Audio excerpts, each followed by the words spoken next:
Hello, Van Walworth for Soft Pull Leashes again.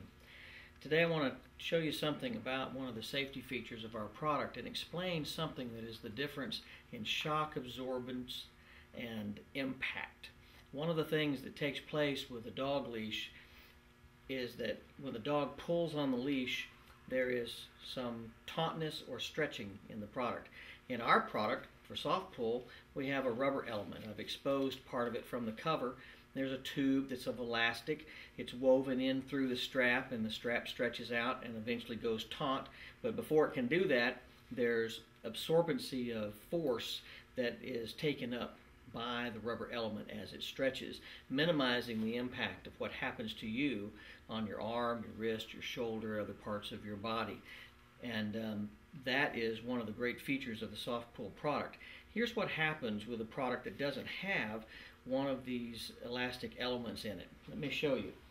If I take a piece of strap material and it just simply snaps and stretches taut until it, or extends until it's taut without an elastic element to stretch with it and absorb shock, then all of the energy is just simply snapped tight when the dog runs to the end of its lunge and the line goes taut. At that moment, your arm, your shoulder absorbs all of that force instead of any of it being absorbed by the elastic element.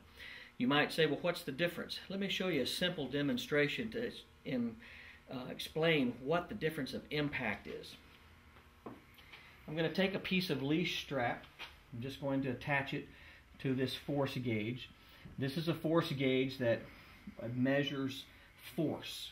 And so pulling force, as in sense of just dead weight, this strap doesn't weigh anything. I can pull down on it and actually create a certain amount of force. This registers around one time, just for scale, 100 kilograms, which would be about 50 pounds if it went all the way around. So I'm going to set the little dial back.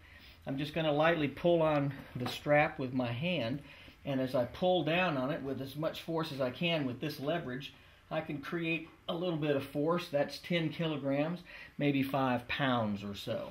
But now here's what happens with the same arm, same strap, but I'm just going to snap it and make a little bit of jerk as though I was hitting my fist on the table. That was 30 kilograms, about 15 pounds. I'm going to do it a little bit harder. This is 90 kilograms, almost 45 pounds of force that I got out of my same strap, out of my same hand as though I was pounding the table.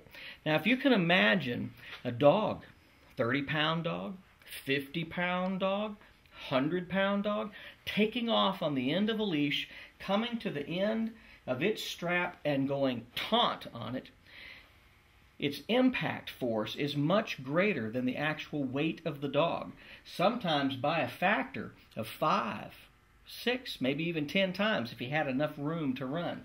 Here is the example of what happens with that same force if I introduce the elastic process of the soft pull. I'll set the leash at the same place as I did without the elastic part in it. Got the gauge reset. I'm going to pound my hand on the table again with some reasonable force. So far it hasn't even moved. I'm actually going to have to pretend that I'm hitting the table harder than I was without this elastic part.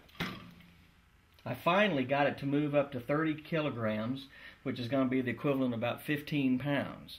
But that was greatly more force than I was using when I was just using it as the strap, which demonstrates that the impact force of your pet running to the end of the leash, snapping it taut, is much harder on you and the animal than if you have one of the soft pull resistance elements inside of the leash.